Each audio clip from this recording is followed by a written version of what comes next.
Sa isang maliit at tahimik na bayan, inimbitahan si Jesus sa hapunan sa bahay ng isang pariseo na nagngangalang Simon. Nakahanda na ang hapag at nakaupo na ang mga bisita, pero may mangyayaring hindi inaasahan.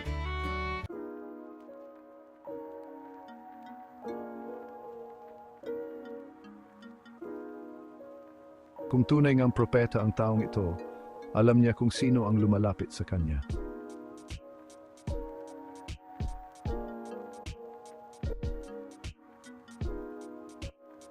Kilala ang babaeng ito sa bayan bilang isang makasalanan. Marami ang humuhusga sa kanya, marami ang umiiwas sa kanya. Pero narinig niya ang tungkol kay Jesus, at dumating siya na puno ng pagsisisi ang puso.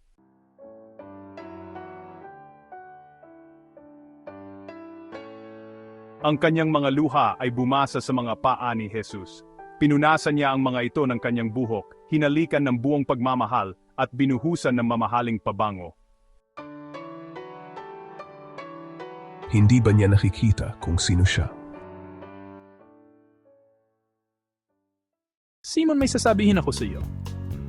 Dalawang tao ang may utang sa isang nagpapautang. Ang isa ay malaki ang utang, ang isa naman ay maliit lang.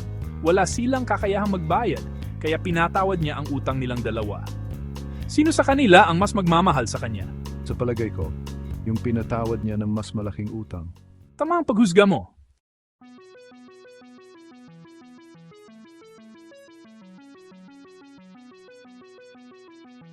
Pumasok ako sa bahay mo at hindi mo ako binigyan ng tubig para sa mga paa ko.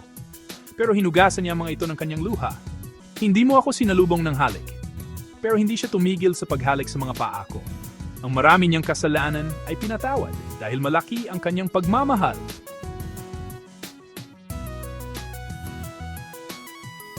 Ang iyong mga kasalanan ay pinatawad. Iniligtas ka ng iyong pananampalataya. Humayo ka sa kapayapaan.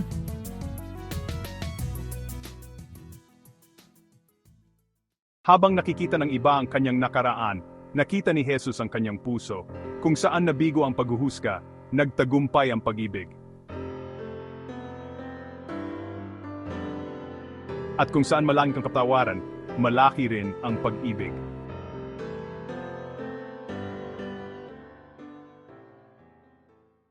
Ang kwentong ito ay nagpapaalala sa atin na walang sinuman ang masyadong mababa, masyadong makasalanan o masyadong malayo para kay Jesus. Ang tunay na pagsamba ay nagmumula sa isang pusong nagpapasalamat. Ang mga nakakaunawa kung gaano sila pinatawad ay natututong magmahal ng malalim. Manalangin tayo. Panginoong Jesus, salamat sa iyong awa at biyaya. Tulungan mo kaming lumapit sa iyo ng may pagpapakumbaba, mahalin ka ng buong puso, at patawarin ang iba ng malaya, tulad ng pagpapatawad mo sa amin.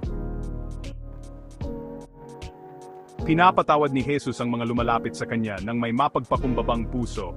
Huwag kalimutang mag-subscribe, mag-like at mag-comment para sa mas marami pang kwento mula sa Biblia Kids PH.